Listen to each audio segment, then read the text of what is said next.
People think it matters who occupies that house. It doesn't. Multinational corporations and criminals run the world. I thought we were here to talk about Tom. You've obviously heard of corporate espionage. Companies trying to beat other companies to be the first hand on the dollar. But what if it were taken a few steps further? In 1982, 7 people in Chicago were killed by an over-the-counter drug laced with potassium cyanide.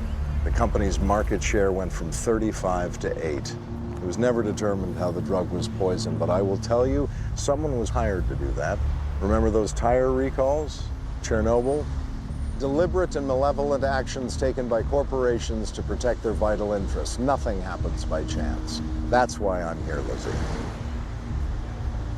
Because there's a woman. Gina Xanatakos. I don't know who that is. Gina Xanatakos is a corporate terrorist, and frankly, she's the best of the bunch. Lizzie, if you want to find the truth about your husband, then you need to find Gina. Why, does she know Tom? Because she's Tom's lover.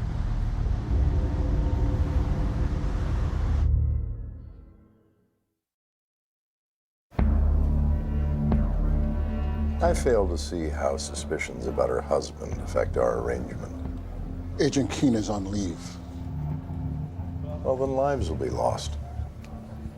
What if I were to deliver to you a terrorist? Not your run-of-the-mill ideologue answering to bearded men in caves, but someone entirely different. Less predictable and far more dangerous. I'd say delivering criminals to me is your job. My job is my business, Harold. Delivering criminals to you is a hobby, a diversion, one that may become tiresome. In which case, we could always reminisce about that unfortunate incident in Kuwait.